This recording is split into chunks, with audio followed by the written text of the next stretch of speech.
Imagine you're a manufacturer of steel, a darn useful commodity that's used in industries across the world, right from cars to pharmaceutical appliances to building bridges.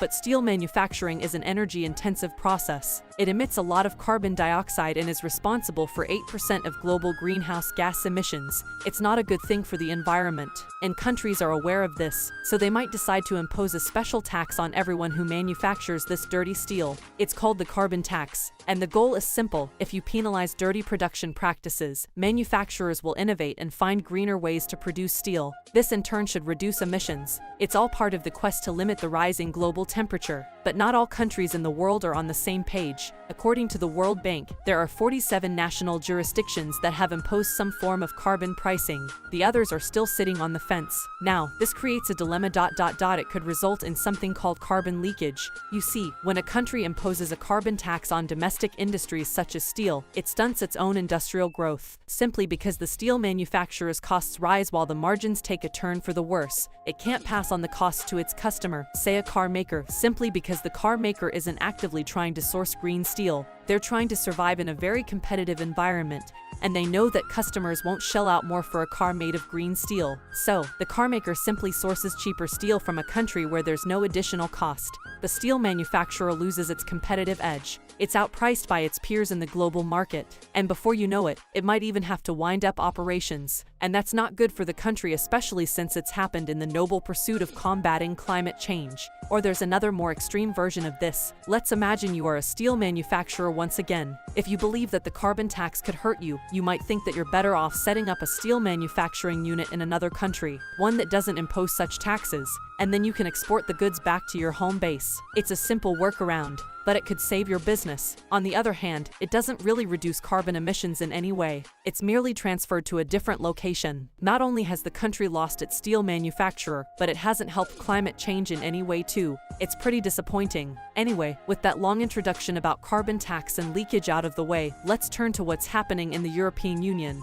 You see, the folks there have been paying close attention to this matter, and despite some evidence, including some evidence from the World Bank, showing that carbon leakage isn't really prevalent, the EU is still worried that their carbon tax could hurt their domestic industry. So, they now want to link trade policy with climate policy, and introduce what is probably the world's first transnational carbon tax, or what's formally known as the Carbon Border Adjustment Mechanism, or CBAM. The concept is simple. If a company in the EU is importing stuff that's part of 5 industries, cement, iron and steel, aluminium, fertilizer and electricity, it'll have to buy a carbon certificate first. This in turn will cost them money. How much money? Well, pretty much the same thing that they would have had to pay as carbon tax if they were producing the steel within the EU itself. It's an equalization levy or an import duty to level the playing field. And this could eliminate the price discount on steel between the EU and other countries. If the EU importer can prove that the original manufacturer has already paid some sort of carbon tax, then it can claim a refund. This way, the EU's domestic industry is protected,